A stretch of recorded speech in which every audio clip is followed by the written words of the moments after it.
Hello, everyone. Welcome to Friday's concurrent sessions. Thank you for your continued involvement and participation at CSPC 2022. My name is Naomi Schumann, and I'm a member of the program committee. We are about to participate in an interactive panel, Going for Gold, Building World-Class Evidence Support Systems for Health Preparedness, organized by Public Health Agency of Canada. We do want to remind you that CSPC will be doing a survey about the conference, and we would really appreciate your feedback as we always strive to make next year's conference better. So please do take the time to fill out the survey. We really do want your feedback and care about what you think. I also would like to remind you to tweet about your favorite events and post pictures. And now I will turn it over to Dr. Sarah Vbeck. Thank you. Thank you, Naomi, and welcome to all. To open our panel discussion, I would like to begin by inviting all of you to take a moment to honor and reflect upon the space that we find ourselves today. We're gathered here this morning on rather snowy, unceded, unsurrendered Algonquin and Anishinaabe territory. And I acknowledge and respect on our collective behalf with gratitude the Algonquin and Anishinaabe peoples, our traditional hosts. And I would like to also offer that acknowledgement on behalf of Drs. Clifford Tunis and I, who are privileged to work and live and raise our families on this land. And also on behalf of the other panelists, acknowledge where they are from. Dr. Levis from Hamilton, situated on the traditional territories of the Erie, Neutral, Huron-Wendat, Haudenosaunee, and Mississaugas peoples. And for Dr. McDonald, this is the land known today as Vancouver, which is located on the unceded ancestral territories of the Musqueam, Squamish, Tsleil-Waututh nations. So for those of us who are settlers or visitors on these lands, and for me as a public servant, I offer recognition of our individual and collective responsibility in the reconciliation process. Colleagues, what a time we have just lived through and continue to live through. We really have been collectively, as generators, as funders, as users of evidence, been through what is truly the overused word of an unprecedented time. At last I checked the Dimensions database of COVID-19 literature. Globally, there were nearly 1 million publications which had emerged related to COVID-19. And the magnitude and pace of that evidence accruing has truly pushed our evidence systems to their absolute max. We've had to generate new methodologies for rapidly synthesizing evidence, new relationships in order to bring expertise to understand what that evidence means across different contextual conditions, and also what it means to really up our game in terms of how to integrate evidence into guidance and into policy and measures that impact the health of those living in Canada. So today we are here to collectively reflect. And I want to start with a quote from Ojibwe author and teacher Richard Wagamese about teachings. Teachings come from everywhere when you open yourself to them. And I think it's true that in the case of the COVID-19 pandemic, we have personally and professionally learned a lot. And so today's panel is about bringing some of that together from different perspectives.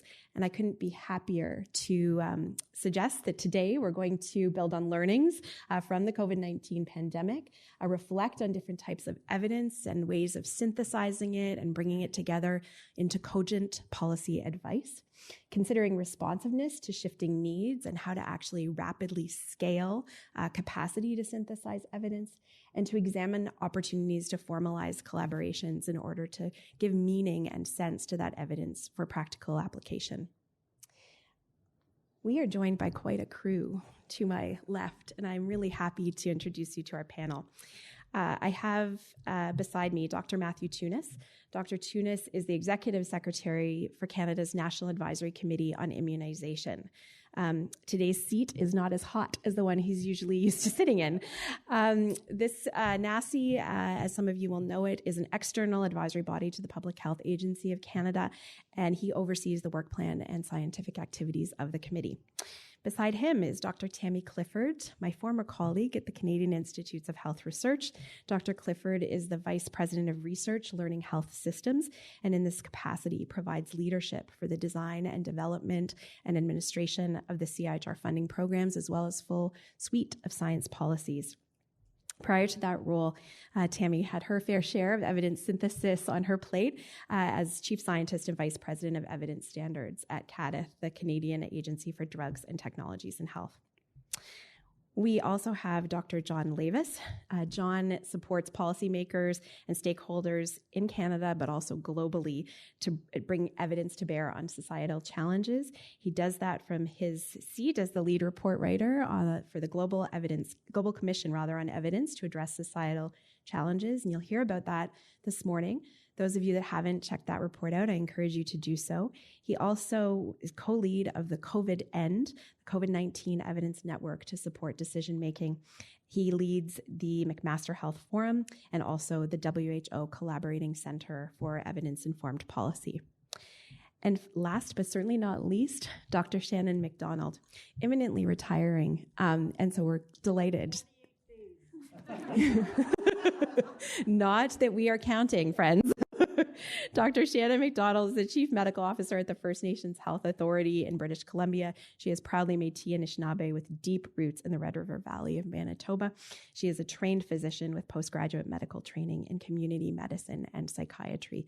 I am delighted to welcome all of you. We are going to have a heck of a conversation this morning, so get your questions ready. I'm going to ask for poll 1 to be pulled up, if you don't mind, Rachel, because we would love to hear from you. If you haven't checked out the polling questions, I would invite you to do so. Poll 1, what were the most important innovations that emerged as part of the COVID-19 evidence response? Were they ultra-rapid evidence syntheses, living evidence syntheses, one-stop shops, or evidence supply coordination efforts, or maybe something else altogether? Tell us what you think, folks. And as we do that, I'm going to invite Matthew Tunis to be ready to speak. Thank you, Matthew. Sure. Come on up or stay there. I can go from here. Okay. And Rachel will go back to the slides. Thank you. Yes, he is. Okay.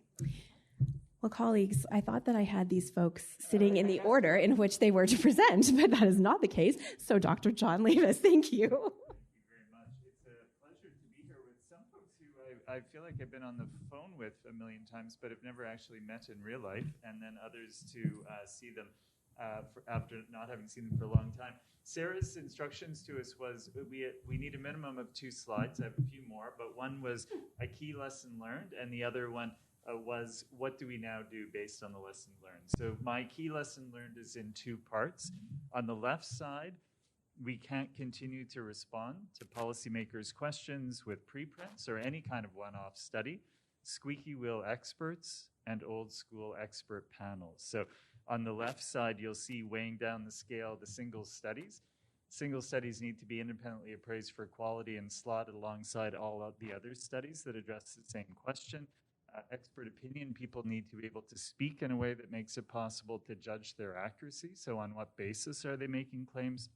Expert panels, we've seen many what we call GOBSAT panels during COVID-19, good old boys sitting around the table. I'll describe shortly what the higher bar is that we should be aiming for as opposed to best evidence.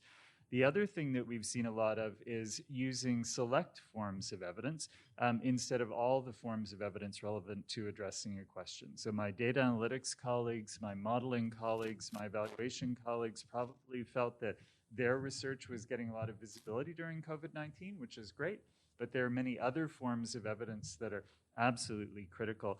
And you'll be hearing today from one exception to the rule of GOBSAT processes today, with Matt talking about the National Advisory Committee on Immunization, which really was a gold medal finish for Canada in this space, but we don't have a lot of them that we can point to. So the next slide should be on to the recommendation slide. So the recommendation that I'm proposing is we need to formalize and strengthen evidence support systems.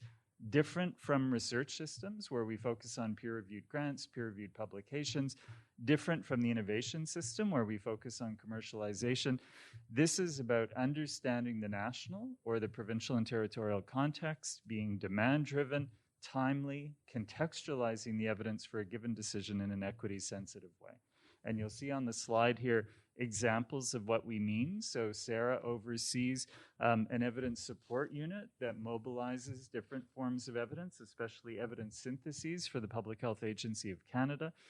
We have expert panels like the one that Matt oversees that has set a very high bar, and we need to get more of our expert panels in this country performing to that level. Government science advisors who, again, speak in a way that make it possible to judge their accuracy. We had way too many talking heads during COVID-19 where it was not clear whether and how their statements were backed up by best evidence. And we need many different processes to prioritize evidence needs, find and package evidence in timely ways to meet those needs, strengthen capacity for evidence use, and figure out how do we incorporate evidence into routine processes. It should just be normal that in budget submissions, spending submissions, MCs, other places, evidence underpins them all. So those are my two key slides, lesson learned and recommendation. So if I move on, I now realize I forgot to start my timer. So let's assume I've used 4 minutes. What am I down? Do I have 5 minutes left? 6 minutes left? Woo! All right. So a couple of other slides, given I have the time. Evidence support systems need to match the right form of evidence to the right step in the decision-making process. So I'm a big fan of data analytics, and I think it's helpful at the front end to understand a problem and its causes. At the back end for M&E, I don't think, compared to other forms of evidence, it's that helpful in the middle parts. You'll see modeling, I think, can help us think through policy and program options. Evaluation can, of course, help us. But qualitative insights are needed at every step. We needed to hear from and work with racialized communities, for example, to understand the problems they were experiencing during COVID-19, what they think of the options about ways forward, what they think about potential implementation plans. Oh, sorry. Sorry, that was the one about matching. Shannon's helping me here to link my two things. So that's the previous slide. So now we'll go on to combining local evidence and global evidence. So we need, if we're at the national level, we need all those forms of national evidence. We need the data analytics, we need the modeling, we need the evaluation, we need the behavioral implementation research, we need the qualitative insights, but we also need the best global evidence. What has been learned from around the world and how does it vary by groups and contexts? And then we can decide what of that is applicable to the Canadian context. Sometimes we take that next step, as Matt's group does, to build on that evidence and then develop recommendations in the form of guidelines. Other people do it in the form of technology assessment.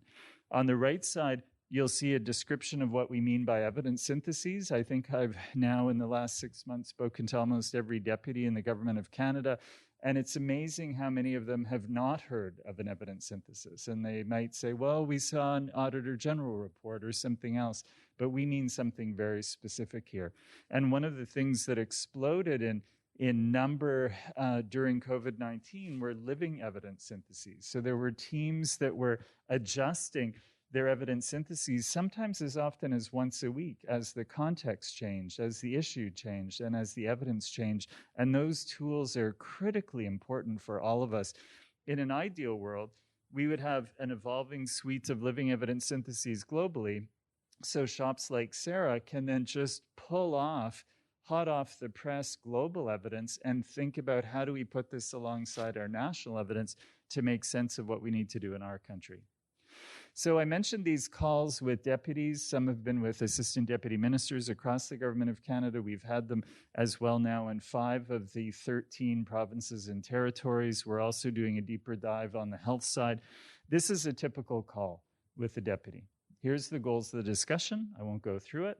Here's the context, lessons learned during COVID. I've shown you an example of a slide. innovations that emerged during COVID-19. I mentioned living evidence syntheses as one example.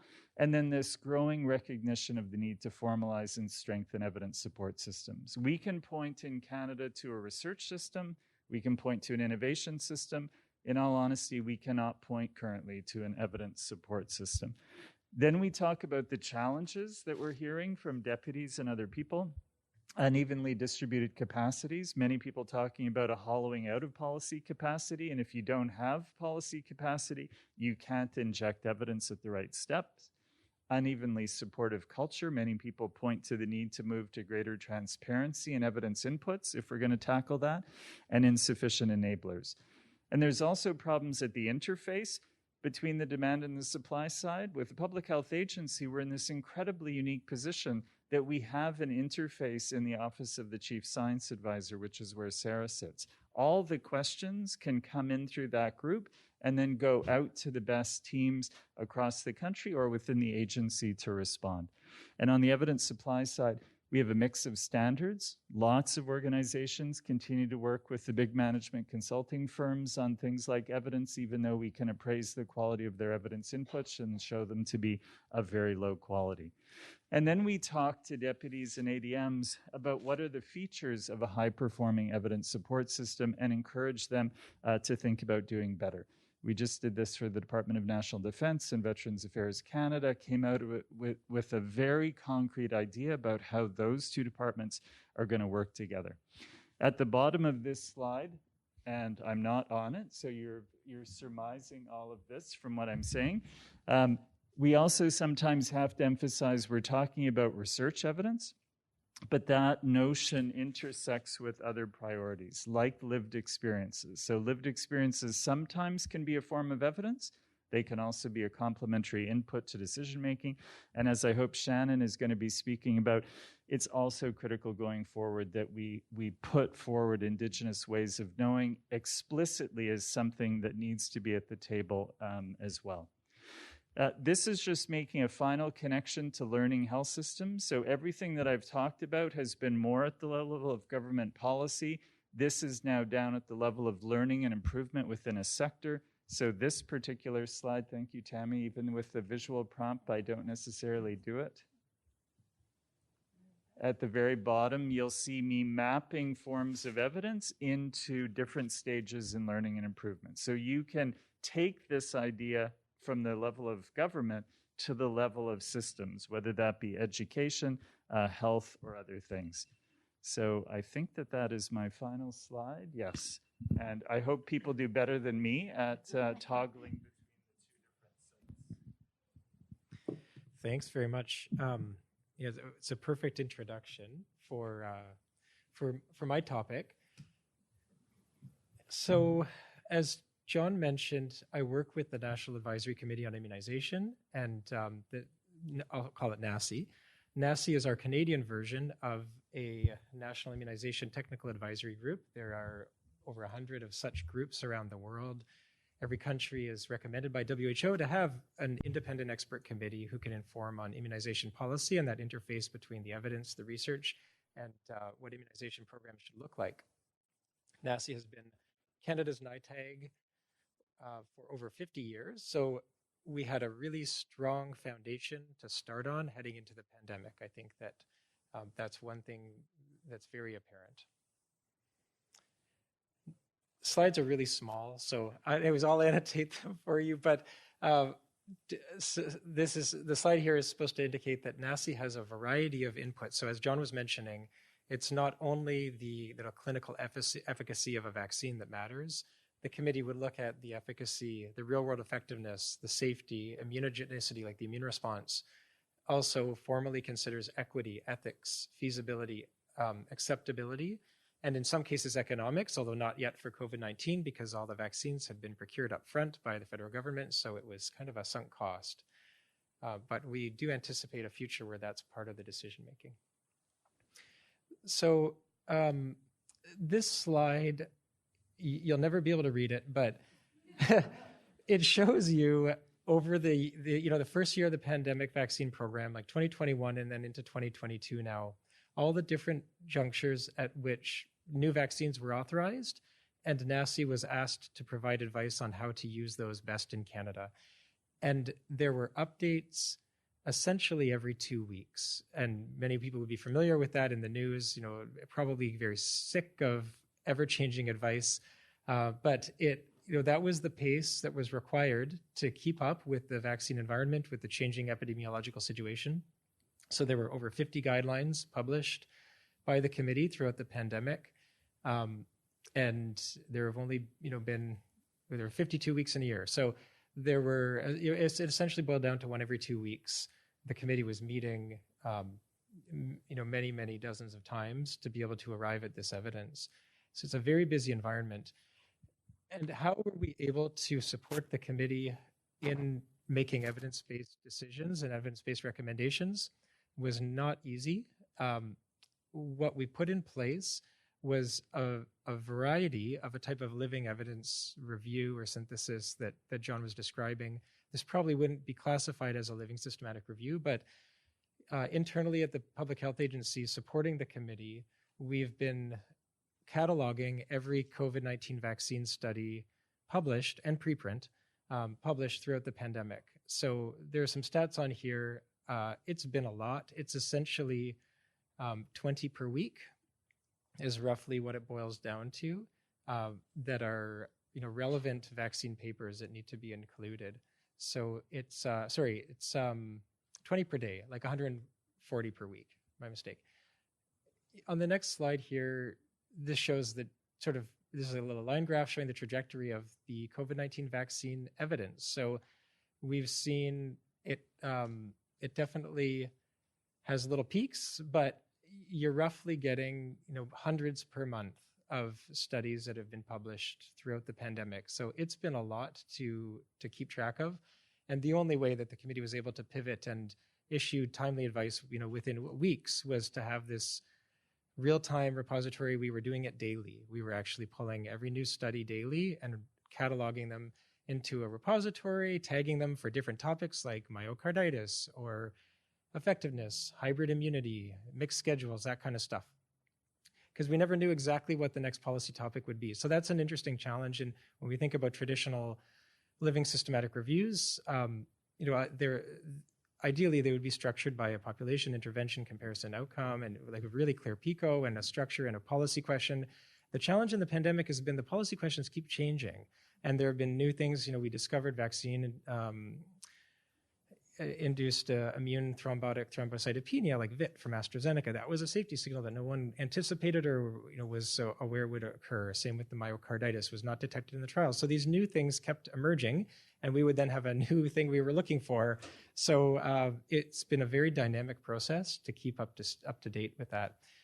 This one, again, more just to get the visual impression. You won't be able to read it, but it does show the transformative kind of progression of advice on specifically immunocompromised populations for vaccine throughout the pandemic. So this has been a very active area.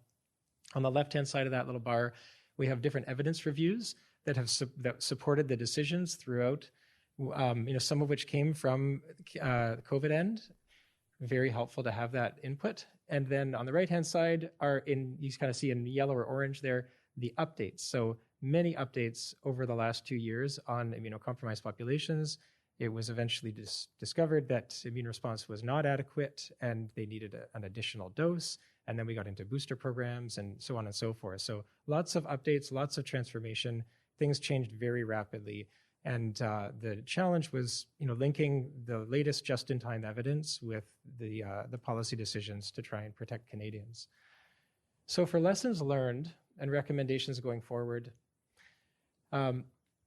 my observations would be, first, that situational awareness in a pandemic, a time of crisis, becomes almost as important as systematic evidence repositories.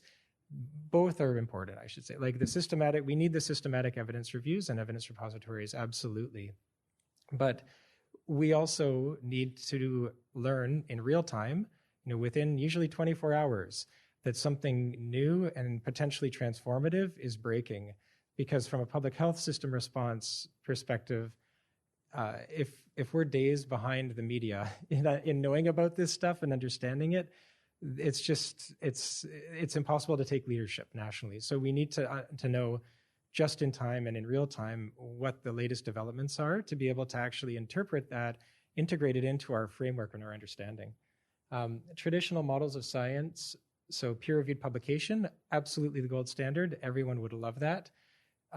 It is too slow in many cases for an evolving crisis. So preprints were used extensively, as well as just-in-time, surveillance or research from within Canada that had not yet been peer-review published. So sort of modified peer review mechanisms were needed to try and appraise that in real time and not wait months for the peer review publications, which would often follow on the big impactful studies, but that would be months after decisions had to be made.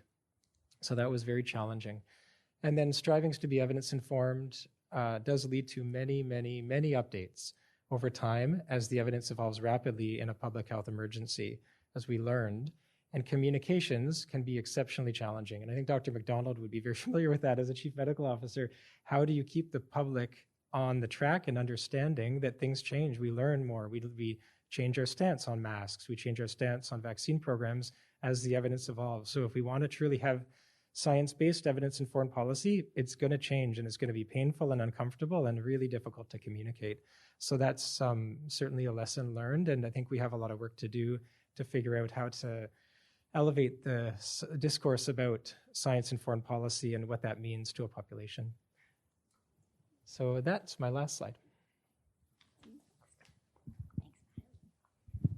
Terrific. I'm going to probably move through some of my slides fairly quickly because I want to get to the discussion because I've got questions for the panelists already. But good morning, everyone, and thanks so much for joining us today. I'm so pleased to have an opportunity to talk about evidence synthesis, evidence support systems. And as Sarah mentioned, while I've been wearing a hat of VP research at CIHR for the past 4 years, I have worn other hats previously, so have knowledge of the supply side, the demand side, and kind of everything in between. So let me see if I can get this working here.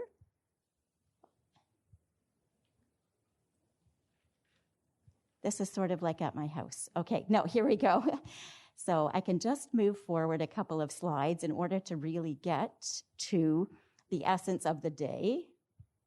And I'm pushing the button. I'm going to skip over the outline slide. And maybe in case you aren't familiar with CIHR, the Canadian Institutes of Health Research. Matt, there we go. Just situating us in here. So this is a quote from the CIHR Act. So when CIHR was created 22 years ago, it's enshrined in some legislation, and this is a phrase that is noted in there. I've highlighted some key words, or at least key from my perspective, indicating that CIHR has a mandate to support the creation of new knowledge and its translation in order to improve health systems, and of course, ultimately, health outcomes. Now, we do this in a few different ways. Hey, it's finally working for me. Certainly, people are familiar with the fact that we fund research, and that's, probably the thing that we've all been involved with CIHR about. But it doesn't end there. And as we like to say within CIHR, we're more than a bank machine. We do support training and capacity building. I know some of that is through funding, but certainly through knowledge translation, and certainly at the forefront during the past 2.5 years, being part of the Government of Canada's response to the pandemic. So again, while the tip of the iceberg, if you will be in terms of funding research, there's a lot more to CIHR, and I would say in the past couple of years, those other activities have certainly come to the fore.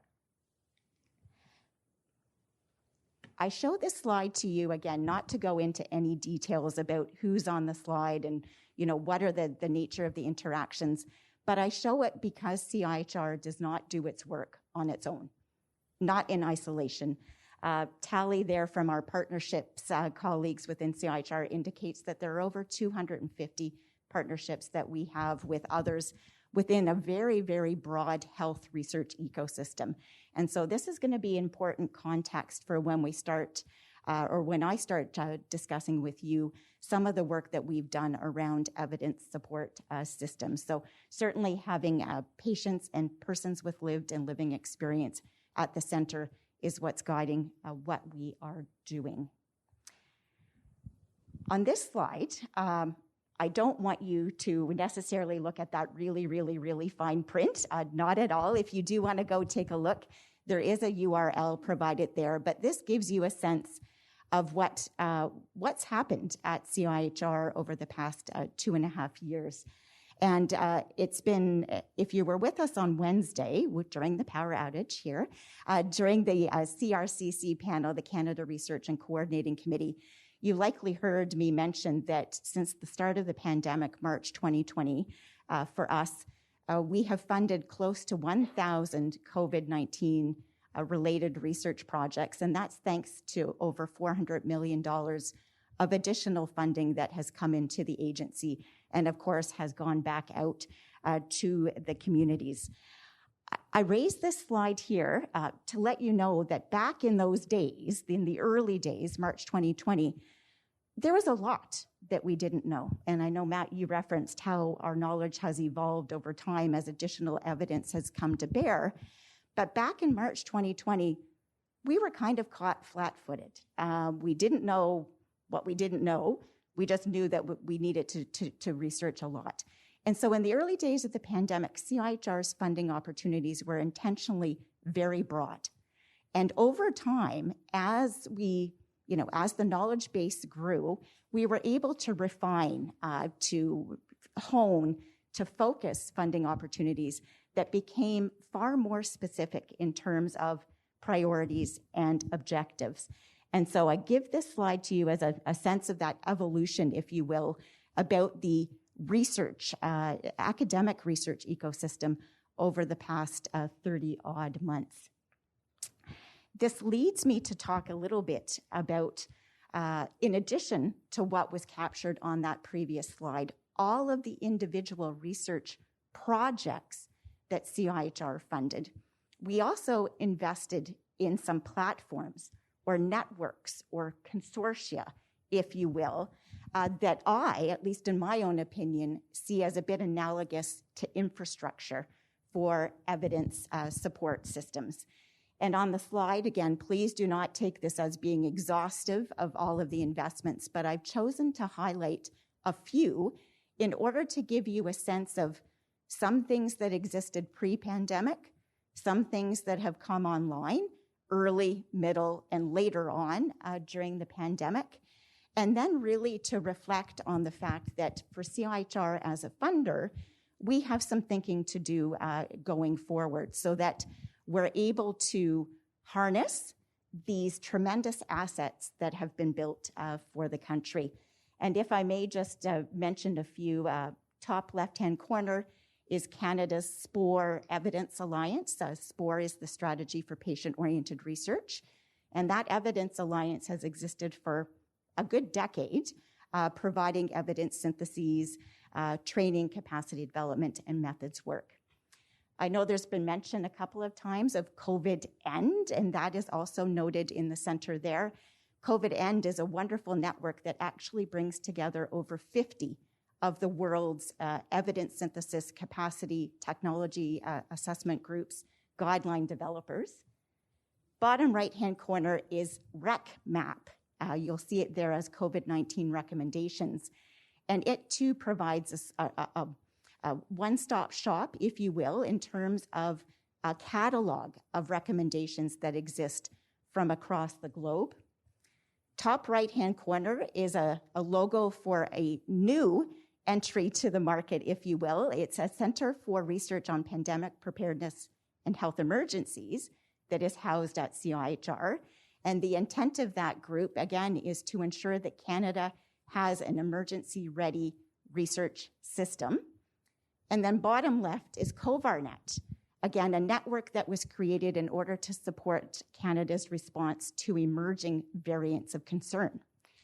So again, I know that there are other investments that we have made, and certainly other funders as well, but I really want you to get a sense of the fact that there are bits and pieces of an evidence support system infrastructure that exist. And, of course, that each of these is interconnected with each other in some way, shape, or form. But as you may also glean, the fact that I've highlighted 5 investments here means that CIHR itself has invested in 5 things that are all in this evidence synthesis space. And of course, that might mean that there is or could be potential duplication of efforts. And these are definitely heavy on the supply side of the equation that John was mentioning. I'm going to get to the lessons learned, and in the final 3 slides, I will suggest a few things, a path forward, if you will. First and foremost, governance. And I don't necessarily mean capital G, governance. Could be small g, could be big G, but what I do mean here is that there needs to be a mechanism or mechanisms to coordinate and prioritize requests, and so that, at the very least, we are aware of each other's activities. This mechanism could include topic identification and prioritization, and most importantly, and I can't underscore this enough, this mechanism or mechanisms need to include those who are most impacted by the decisions that we're making. So patients, caregivers, persons with lived and living experience. Done well, that should decrease significant duplication of work. Next lesson learned, and actually there's some good news here. It's that we like evidence and we like it a lot. That's great. Not every country in the world can say that. Now, there was, though, some room for improvement. Folks like their evidence faster, and by that I think they actually mean timely. They like for it to always be up to date, and as others have mentioned, they like for it to consider the other options available. If I could mention Deputy Lucas's comments at Wednesday's CRCC panel, we'd also like for the data to be presented in a disaggregated manner, so that we know for whom interventions work best and for whom they may not work at all. Last slide is a lesson for funders like CIHR. And on this list, you'll see a whole bunch of things that we already do, like provide funding, the bank machine. We also create and support enabling policies like open science, GBA+, and a new definition of research excellence. But if I may, I'm going to actually suggest here that there's a significant leap for CIHR and other funders to make in terms of using the evidence syntheses themselves in order to prioritize our own work going forward. Example, synthesis identifies gaps or limitations in our knowledge. CIHR can grab that and actually then issue a new funding call with those very specific objectives. And so as in doing so, we will be part of this evidence ecosystem and hopefully reduce research waste, which on this slide was noted to be about $100 billion a year. This was back in 2009. Latest evidence suggests that that estimate of research waste is closer to $250 billion a year. And with that, I'm going to pass it down to Shannon. Thank you. Oh, I don't need that one. That one.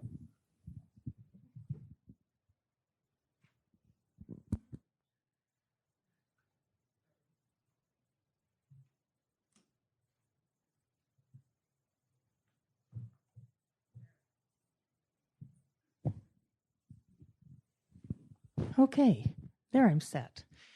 You ever sit through a panel and go, one of these things is not like the others? Thank you very much for your words and your work, all of which is really important to us.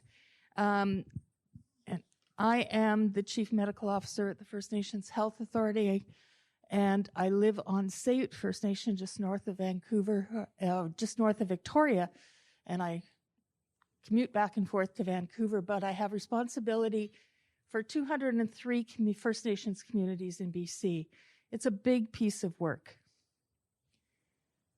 And when we start talking about data in the First Nations context, we have to remember that historically First Nations had governance systems They had people in their community who tracked evidence, who knew when it was the right time to gather, who knew when it was the right time to hunt, knew when to predict the return of the salmon. All of those things were data collection and storytelling, and that history went on.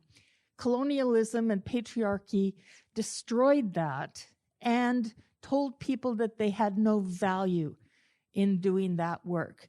And all of that evidence, trust, was handed to the colonial governments. There were racist, white supremacist structures built that we've never gotten rid of. Racism plays a huge role in our work because my job is to help identify and dismantle those racist structures. Right now, we are in the middle of this chart, that conflict of structures for decision-making and service delivery. Whose voice has priority? I sit at federal tables, provincial tables, First Nations tables, and in all of those cases, the First Nations voice is suppressed.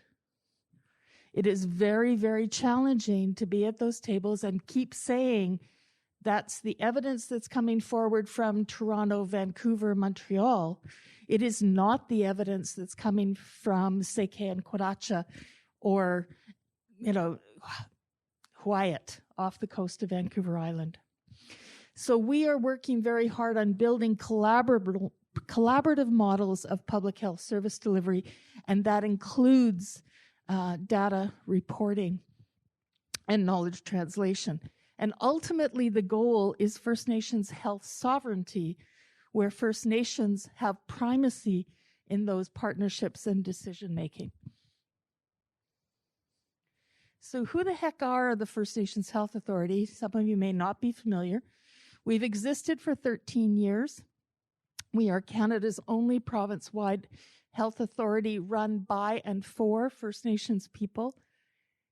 My work has some of what was transferred from Health Canada in terms of program and service delivery that was normally done by First Nations Inuit Health Branch Regional District. That was all transferred. Excuse me. In addition, we work with provincial health authorities, the provincial health officer, the Ministry of Health, and at all of those levels, we have to be at the table. So myself and 4 other physicians, some of whom are part-time, try to keep up with immense system, but at the same time, as was mentioned, to be that voice of translation so that the information goes back to communities in a way that they understand and where they understand their power to control what's going on in their community. So probably every second meeting I'm at these days, people are saying to me, well, how did you guys do this data thing? You're doing data work specific to First Nations that nobody else has had.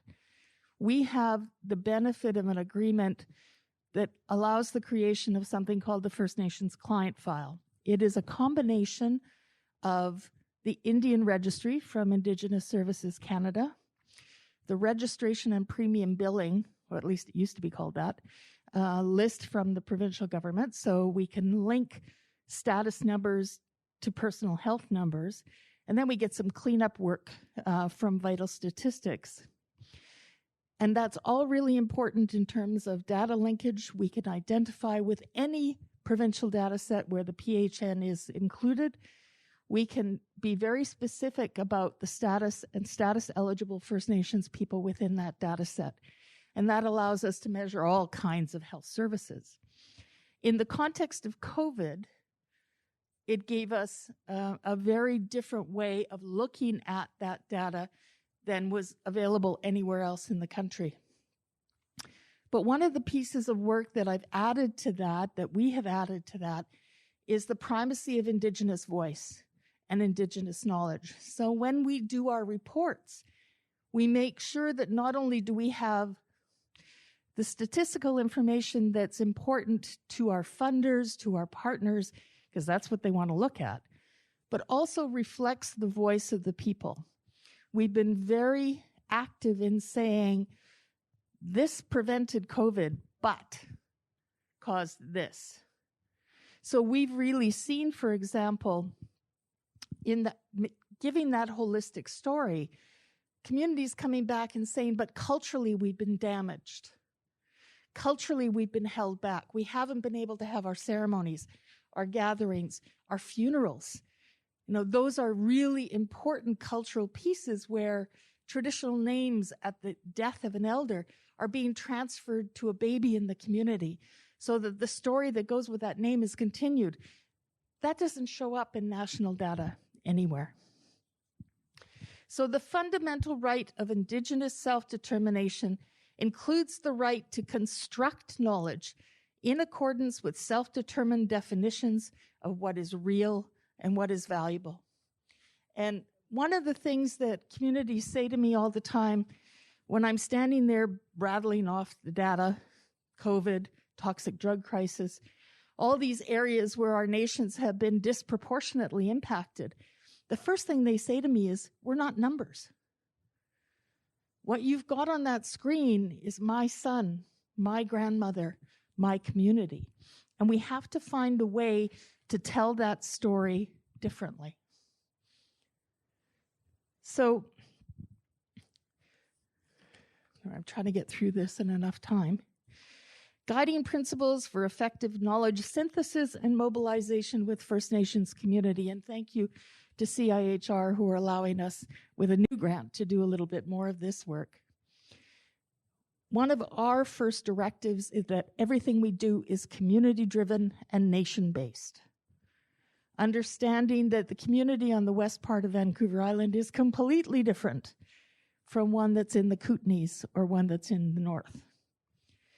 We insist on a two-eyed seeing approach, and this is a concept by an elder, Albert Marshall, Mi'kmaq, from the east, but it's a very useful one that allows Western knowledge on one side to be paired with Indigenous knowledge on the other side, so that when we are presenting data, when we are talking about the stories, we use that two-eyed seeing approach to make sure it's communicated. We need to consider historical and continued impacts of colonialism on First Nations health and wellness and call it out. One of the big reports that came out in BC using our data was the In Plain Sight report that some of you may have heard of, that talked about the experience of racism within the BC healthcare system. So we had the data. We were able to show the data, but over 900 people provided their voice to make that a more complete report. Nothing about us without us. It is probably the thing I hear most in communities when I come in and start spouting what I learned at a federal table or at a provincial table. It's like, whoa, stop. And the other thing is the strengths-based approach to health and wellness. For many, many, many years, and God love them, they were my fellow colleagues, people got a PhD on the back of data about First Nations deficits. All the way through my training, I heard about diabetes, suicide, infant mortality, all of those things. It was always deficit-based. One of the voices we're trying to bring forward is that after 500 years, we're still here. There is still strength and resilience in our community. The cultures have survived. The languages are being rebuilt. And that is really key to us being able to move forward. That having people realize that through the voices of the people, through the voices of the people, that we can make real change. So acknowledging the colonial past and the colonial present in our lives, helping people determine credible sources of information. My nations know Dr. Shannon because they've seen my face way too often in town halls and media and all of those things. We're about to release a cancer study and work, and I'll be back up there again. And I get more wrinkled and more gray in every subsequent one. And the other one was, as I mentioned, the unintended consequences of COVID.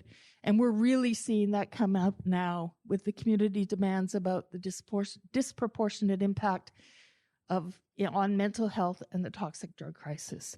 So I'll leave it there and encourage you to partner with First Nations and Indigenous people in moving forward in this work. Thank you. I think we can clap for everyone.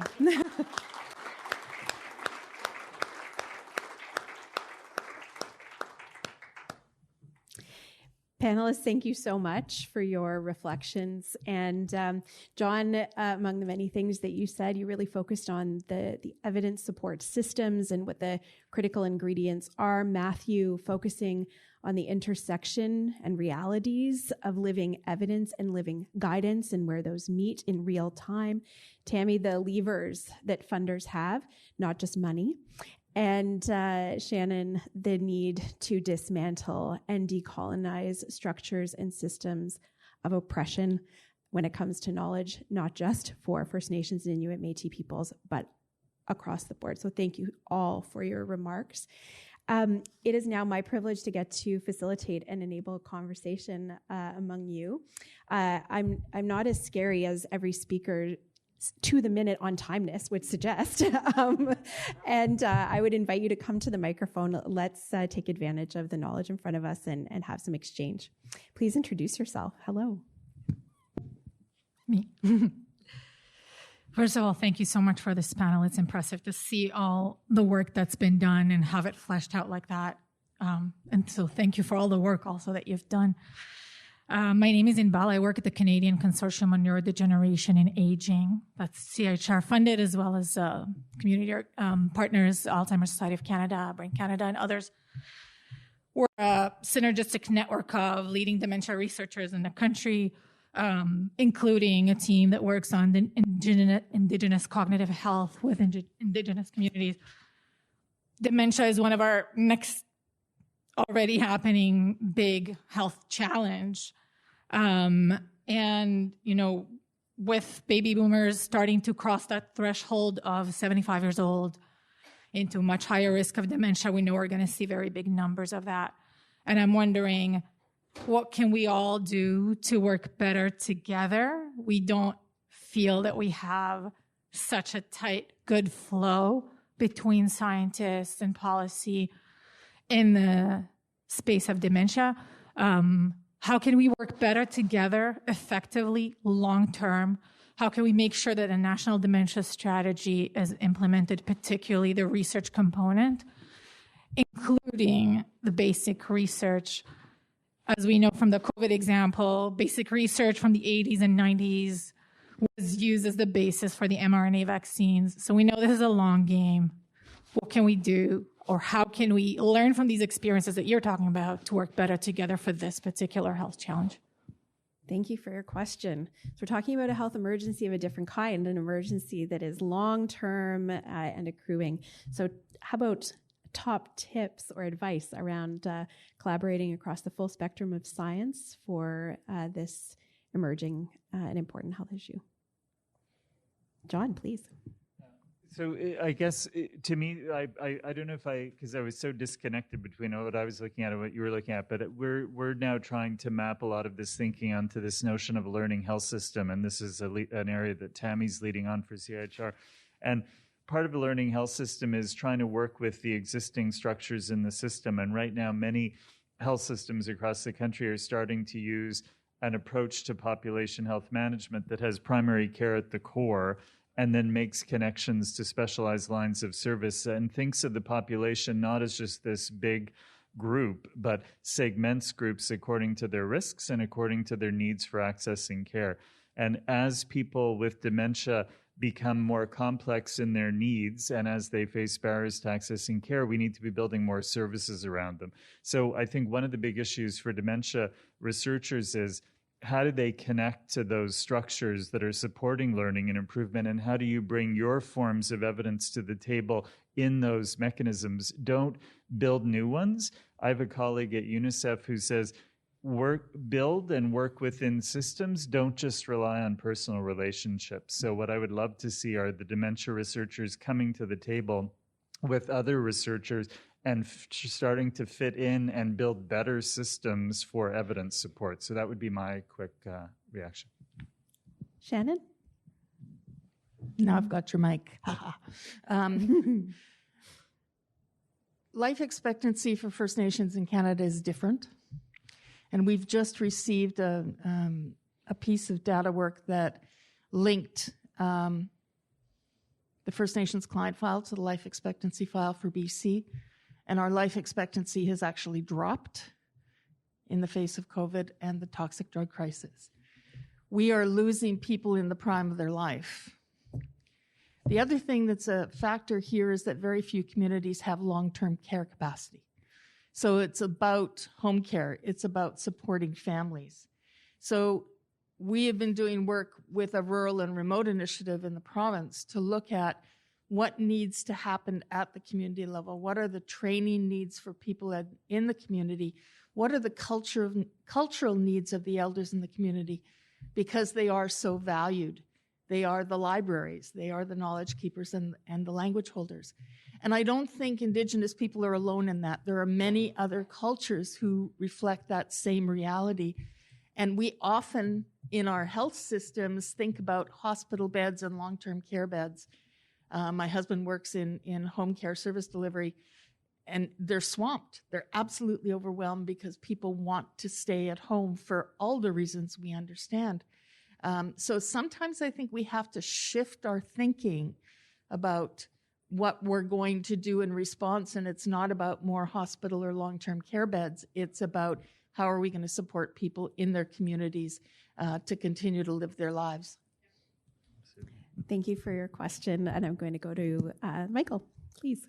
And come on up for your next question. We'll go 2 questions in a row and then put them to our speakers.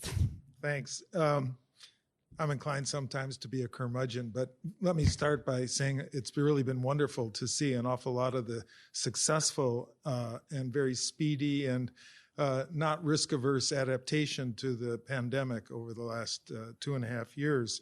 But there are also been a number of failures. The good news about the failures is that the Public Health Agency convened an expert advisory group on a pan-Canadian health data system, which I spent 1.5 years working with.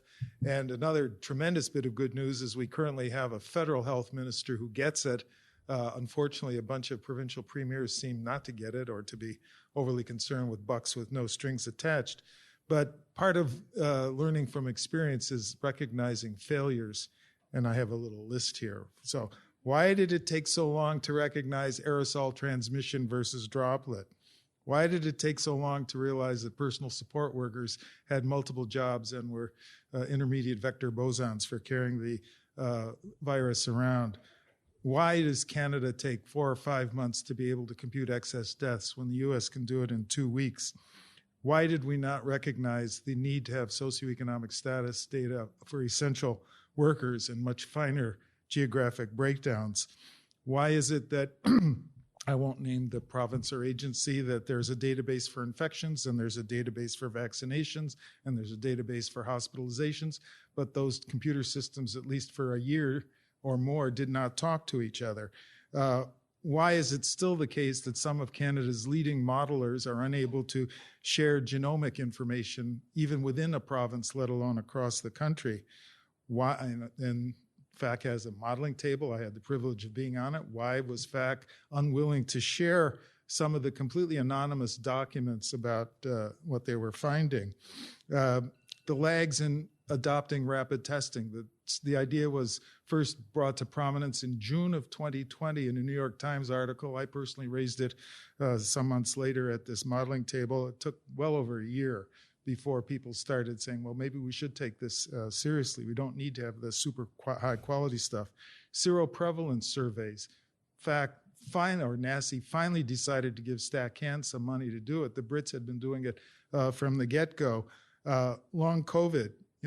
The data we're getting, the evidence that you're able to synthesize comes from the UK or Israel, doesn't come from Canada. Why not? PPE, the government gave a lot of money to Deloitte, And in the end, it's Stat Can for much, much less money who's actually doing the PPE data. So there's just a short list of failures. Pick any one you want to comment on or leave it for later. Thank you, Michael. And I think always good to remember that a spirit of humility is required to enable improvement and all of us to do better. So thank you for raising those issues. We'll come to them after the next question. Let's get a couple on the table because I see a line and it's stressing me out. Come on up. Okay, my name is John Paul. I think most of the questions my previous questionnaire asked were to facts. So I would direct my question to CIHR. What is CIHR doing to ensure that researchers who receive funding actually publish their articles in open access? Or what are they doing to enforce their 12-month timeline? Thank you. Thank you, John Paul. So let's handle those two questions. Well, a series of whys. I mean, Michael, I'll offer a few comments and I'll invite Matthew to do the same. The first is some things did go very well and some things didn't. And we will need to collectively, and this panel is part of that spirit, learn. And there will be many reviews about where we performed, where we outperformed others, where we were outperformed, and what the critical elements are to be able to do better when the next health emergency comes along, or when the next series of simultaneous health emergencies occur in tandem, which is probably more likely. And I think that the sustainability of some of the existing activities which have worked well are critical. I think you're highlighting the importance of intergovernmental, not just horizontal intergovernmental or interdepartmental collaboration, but also vertical. Public health is a local endeavor that is enabled through provincial funding, that is supported through federal transfer, and we need to support all three levels of the system vertically as well as horizontally to do our jobs well. Matthew, I'll invite you to offer some reflections from the vaccine side of things, but I'll just close by saying, the response to many whys is, I think, in part around performance. The timeliness of use of evidence is definitely one dimension. Understanding what the evidence is in real time is another, and ensuring that you can respond in a coordinated way is a third. Matthew, and then we'll come to Tammy on the question of what CIHR is doing to monitor compliance with its enabling policies. Yeah, I don't know if this one works actually. There are no fewer than 5 microphones in front of you. Let's get you one that works. Those are all great comments. Many fair criticisms, I think, of the pandemic response and the data system reactiveness or failure to react to a rapidly emerging situation. I think we were in Canada, I think many countries, but Canada for sure, were caught behind the curve when the pandemic arrived in terms of data interoperability between jurisdictions, in terms of disaggregation, some of the other things that have been mentioned. And that, I think, really absolutely hampered abilities to make precise and timely recommendations on a number of the interventions that you described. I think we have seen some progress, but there's a long way to go as well. From a vaccine program perspective, if you look back in early, it's interesting actually, like looking back to 2020, before the vaccines existed, when they were still in development, the agency asked NACI to publish research priorities for the vaccine program in anticipation that we knew these things would arrive, but it would be nice if the data were collected and organized in a way such that it could actually enable and facilitate the kind of decision-making that we knew we would need. So that there's a nice statement that's actually published from 2020 that outlines and touches on many of the themes that you brought up about that ideally studies would be conducted disaggregated for or including populations of interest and relevance, talked about the need for surveillance systems to be able to inform those guidelines as well. This is more with a vaccine lens, but some of it would translate across many of the other public health measures or the other interventions that were used. So like these questions were identified, some of the gaps were identified, but it's a very complex machinery, I think, to try and affect change. I think certainly with surveillance, we have seen improvements, and we've seen like ethnicity disaggregation and other, some of the other important sociodemographic factors that can help facilitate some of that decision making. Another comment about, you also mentioned a little bit about why did it take so long for issue XYZ, and we can choose from a laundry list of issues.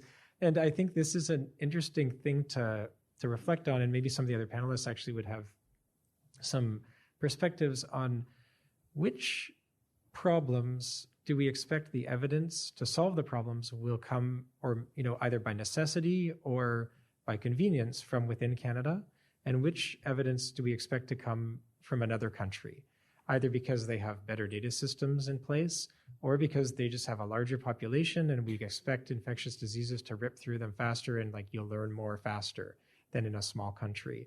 And that's an interesting thing that I've also been reflecting on, and as we've gone throughout the pandemic, again, my perspective is very vaccine focused, but for the vaccine programs, part of my job is trying to collect the evidence to enable NACI as a committee to make the best decisions.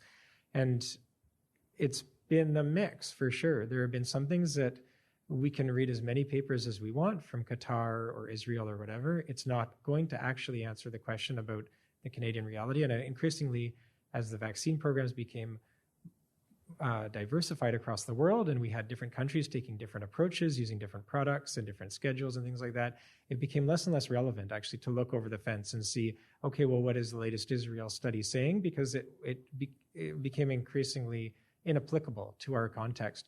But early on, it was kind of the opposite, where partly because we're a small country, and also we have a fractured, federated health system with these data systems that are often not interoperable, and doing vaccine effectiveness studies, as like Sarah and I have been sorting through for things like monkeypox as well. There's another interesting whole other can of worms. But some of those things we know are going to be slow out of the gate in Canada. And we actually, and even if we were to invest a ton of energy and a ton of money and resources, it probably won't be achieved in as timely or robust a way as it will from the UK for some of these elements. So that's an interesting thing, I think, to reflect on. In which areas of evidence generation do we need to invest and motivate and try as hard as we can to get everything out of Canada? And are there some areas where that's going to be a black hole and we can dump as much energy as we want into it? We're always going to get a faster, better answer from the UK or the US or some other country with a larger population base or better data systems or whatever. And I think that's an interesting thing worth reflecting on. I'm not sure that the answer is we need everything from Canada as fast as possible all the time. Sometimes that would probably be the wrong investment, and it actually we should focus on putting our attentions into data systems and solving problems that the Canadian environment and data context can uniquely solve, as compared to some of these other things that we probably are better off actually just leveraging evidence that's going to be, we know will be published from other countries. And I think for reflecting on some of Shannon's comments, like there's an obvious intersection there, right? We are not going to see evidence or lived experiences from Indigenous peoples in Canada from the UK. That's an area where we can't expect to see that. So finding ways to access those perspectives and those data sets and that information is probably vitally important for our Canadian environment and context. Some of these other things, we probably can maybe throw in the towel and say, we're never going to beat the UK on this one. Let's wait. So I mean, this is a very vaccine focused perspective, but there might be some implications for others. Thank you, Matthew. And certainly the connection to the global evidence system and local dimensions of the evidence support system, which John mentioned, I think came through in your response. Tammy, quickly on open access compliance, and then we'll come to the next two and speakers. Thank you so much for the question. I'll mention a couple of things that we're working on at CIHR interrelated. So first off is a broadened definition of research excellence. So publications, yes, and more. So it will be a sense of there are other ways to contribute to knowledge in addition to publications. I know your question was specific to publications. The other point does relate to open science, our open access policy. And all of our COVID funding had a stipulation at the front end around the expectation that data would be published, would be shared as quickly as possible, given the pandemic setting. We were one of many funders who signed on to that particular statement that was brought forward by chief science advisors. Relatedly, we've also signed on to the WHO Clinical Trials Declaration. And this one is where we're going to be turning the screw a little bit more tightly, a little bit more quickly. And I know that there's folks from the team in the room, and hopefully I'm not going to get in trouble for maybe sharing something out of turn, but we will be looking at compliance with that clinical trials data sharing policy. And if we find there isn't compliance and an appropriate, reason for that, eligibility for funding will be revoked until that is in compliance. So that is not happening today. We do know that we need to use some change management, but that is certainly where we want to go. Again, from an ethical perspective, not to mention the money that's been included here, clinical trials, data expectation in the open domain within a very short time after the trial is done. So we're heading there. Thanks. Thanks, Tammy. Let's go to Sapna, and I'm going to take actually the next 3 questions because we're approaching time, and I want people to get their words out. Go ahead. Okay, yeah, my name is Sapna. I'm from Genome Canada. Great panel, and I love the thoughtfulness that went into bringing different perspectives on this topic. It was really great. My question, we're refund research, and as you're talking about, and this touches on everything, and you talked about knowledge mobilization. We talk about how we want rapid, real-time decision-making at Linked. And I think that funders and how we fund research and what we fund, and it kind of links to open access, what do we fund to make sure that we make that link on the front end and that it's actually driven by the needs of policymakers and as it's happening. So I was wondering, it's CIHR, but all of anyone, it's like, what role does the research funders play? What can we do in how we design and fund to make your enhanced system better? Maybe it's more money for knowledge mobilization. Maybe it's having policymakers on review committees. But what more can we do? A little bit, think differently, and especially on different knowledges. How do we fund that differently so that we actually see that? Because I think that has a big role. Thank you. Thank you, Sapna. Good points around design and implementation of programs. Thank you. Go ahead, please. Hi there. My name is Trudy Samuel. I'm with the Canadian Institutes for Health Research, recently named to the DG as DG of Equity Strategy. I'm quite interested, and the communities that I speak to are asking specifically about what strengthened health equity outcomes have been gleaned. Many of you spoke to some of them, but I'd love to have the words and hear from you about the inequities and how they've been addressed and how our health systems and structures have changed as a result of the work through the pandemic. Thank you. Thank you. Go ahead. Patrick Fink from the University of Toronto. So I was part of Ontario's COVID-19 Science Advisory Table, and we can discuss whether that was effective or not. But one of the things I've been reflecting on as we kind of evaluate that experience is the role of serendipity, which is to say that we kind of patted ourselves on the back and thought, pretty good job. But, some things were just maybe right person at the right time, or I know someone who knows someone and we can get this data. So as we think about preparing for future pandemics and getting the evidence we need, are there ways to actually encourage that serendipity? Because I don't think we planned it to work as well as maybe it did. Thank you. I'm going to keep going, actually. Let's take the last 2 and then be ready, friends, because I'm tagging you each with a question so we can wrap up. Please. Okay, I usually get yelled at for talking fast, but I'll try. I had COVID 2 months ago, so I have to read this or I will forget it halfway through. My name is Elizabeth. I am a research program officer for a national HIV and disability organization that is a nonprofit. Not our first pandemic. Let's not forget, HIV's been around for a while, right? I want to speak specifically to knowledge translation. Community members, people living and with lived experience, are your answer to knowledge translation. The work we do includes our communities, always. 50% at least of the people involved in the work we do are community members. So how do we go from asking people for their experience, their story, to co-creation? Because we are, as was said more eloquently than I'm going to say now, we live in a colonialist, white supremacist structure. So these decisions are made, and then we say, oh, I wonder how that affects those folks who have HIV already. Oh, what about those folks who are already racialized or are equity seeking? And then we create a whole new thing about talking about it, but people have been screaming it for 20 years. How much more evidence, and I work in research, I love data. How much more evidence do we need to collect when you have communities of people who've been saying this for decades, centuries? So I appreciate it. We are supported and funded by PHAC, by CIHR, by all kinds of things, and we appreciate it. And also our communities are starting to say to us, quit asking us the same questions. You know the answer. Thank you. Thank you, Elizabeth. Anu. Hi, everyone. Anu Shukla-Jones from CIHR. So my question is about science literacy, governance, decision-making. So I'm just curious about insights and lessons learned about what that looks like, governance in terms of how government decisions are made, how the networks work together and did not, and as well as about science literacy and what can be done to improve that amongst the public. Thank you.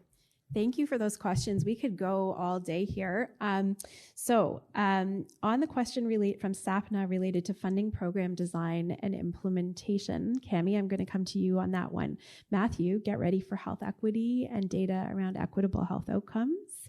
John, serendipity. Sometimes things just happen. You talked about systems. What about serendipity? And Shannon, I'd like you, if you wouldn't mind, to reflect on how we can actually disrupt the systems of power and move from the concept of lived and living experience into co-creation. And I'll tackle Anu's question around science literacy. Panelists, keep it tight in response and go. Question. Thank you. So one thing I did think about as a nice way of bringing folks together at the outset of things is priority setting partnerships, PSPs. And I happen to have had a chance to be over in the UK working with folks from the James Lind Alliance who have created many of these priority setting partnerships. And the beauty is that it brings together patients, persons with lived and living experience, caregivers, clinicians, policymakers, all together for a fairly structured process. But they talk about what are the things that we need to know answers to? What are the things that we don't have the answers to currently? And they come up with it's usually a top 10, of course, and funders like us, Genome, CIHR, you name it, can grab a hold of those priorities and fund work in that area to bring the answers to bear. Again, maybe it picks up on some of the other questions, but having everybody involved at the outset is critically important in order for that entire pathway. I loved the ideas around requirements for knowledge users and decision makers to be part of grants. I think, that's been done for a while. I would say it's had variable results because in some cases it's a tick box. Yeah, I've got a knowledge user, and then they're shuffled out of their position. But I think that there's other opportunities for funders around virtual investigator meetings. We did some of these early in the days of COVID, brought researchers and policymakers together. At the time, it was about troubleshooting. It was about my form is stuck somewhere at FAC or wherever. Can we unstick that? But again, it's those opportunities to have conversations. But if I had to pick one thing, priority setting partnerships to identify the areas where research is needed, I think could actually dramatically change this entire ecosystem, if you will. Thanks for the question. I'm going to take moderator's prerogative and say it needs to be LPSP, living priority setting processes, when it's such a dynamic context. You got Matthew, it. Equitable health outcomes, please. Sure. I think the pandemic, for better or for worse, I mean, we've gained a lot through our learnings through the pandemic in terms of equity. It's interesting, again, to reflect on from a vaccine program perspective. if we think about vaccine prioritization, that's an obvious way, if prioritizing intervention is an obvious way to try and achieve equity. And it was, there were several steps that NACI took that were incredibly controversial actually at the time. Like they did recommend prioritizing racialized and marginalized communities for early vaccine access. And that was prompted by evidence that was being generated, fortunately, early in the pandemic, particularly through Ontario and other jurisdictions. There was a proliferation of studies and actually trying to take a deeper dive into understanding health inequities better.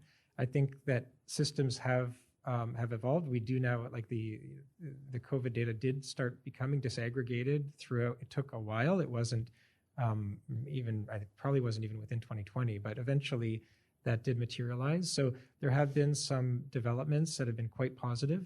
I think from a guideline development perspective or a policy perspective, something that we are leveraging with NACI in the vaccine environment that I'm hopeful is going to be exported more broadly is to use the Progress Plus equity framework. So it's an acronym, but the idea is that whenever you're designing health policy, to consider place of residence, race, ethnicity, occupation.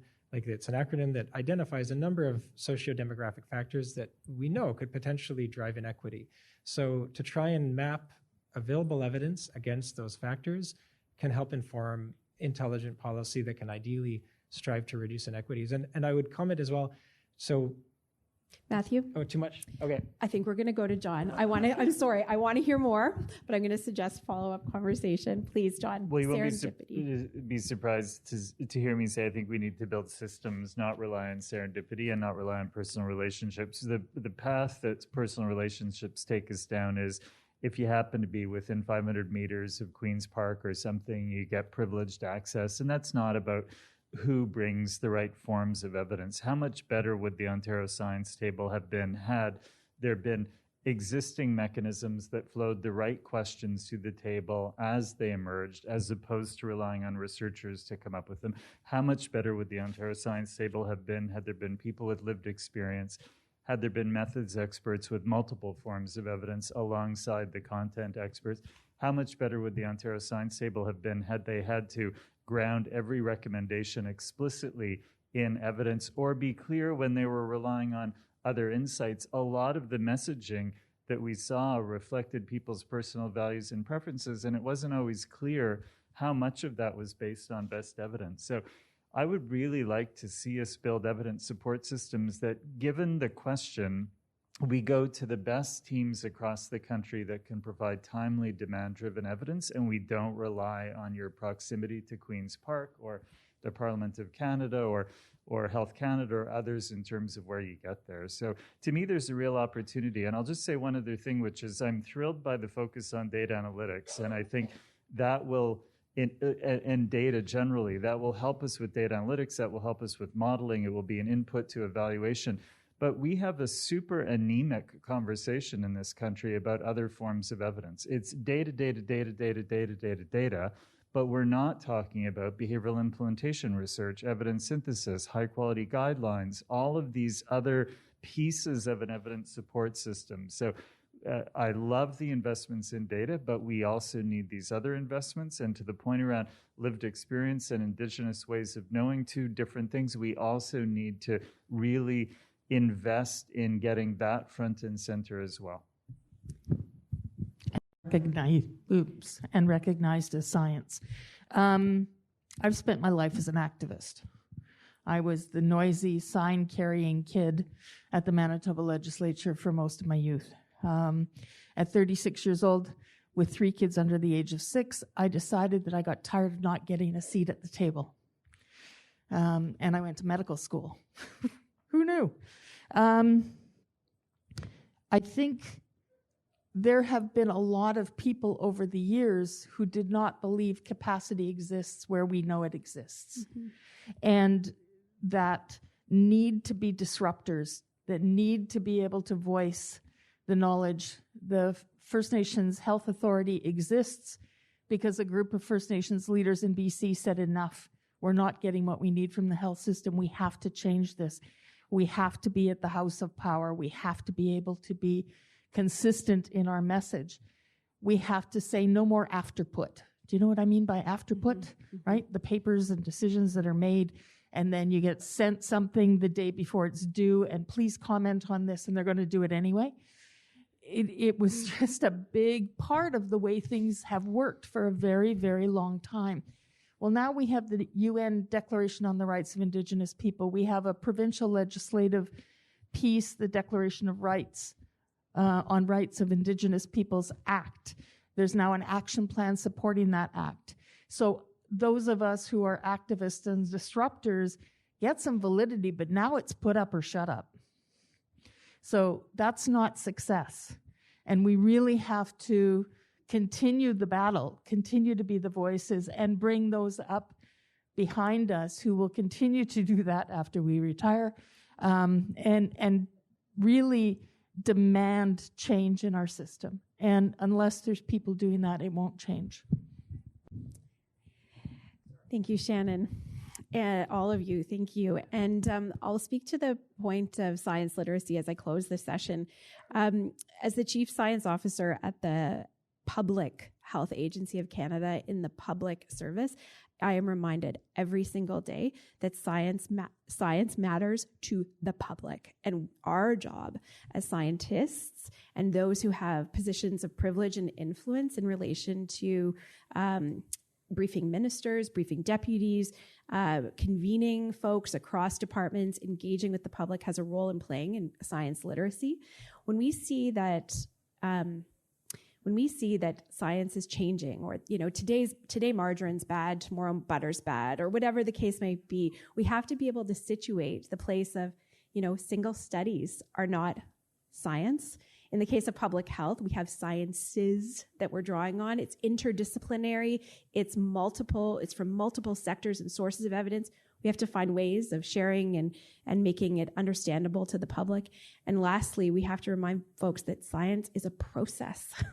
It is intended to be a cycle and to evolve over time. And people need to understand that and start young. I was at the Let's Talk Science event on Parliament Hill the other night, and I was incredibly inspired by some young folks that were reminding us of the fact that we need to start young and in schools and not stop. It's not a single point of intervention. Thank you so much, all of you, for your questions, your exchange. Please join me in thanking the panelists, but hold your applause. Just one sec, because I need to thank a couple of other people. I'm up here, but I want to acknowledge the folks in my office that helped put the session together. David Wilkinson at the back, as well as Sarah Raza and Chloe Zivit and Aaron Dunn, who are in the room doing some content capture. And I want to thank Rachel at the back for keeping the slides moving, even when we couldn't do so, as well as Zenat from the Canadian Science Policy Conference, who helped pull us together. So now you can clap. Thank you so much.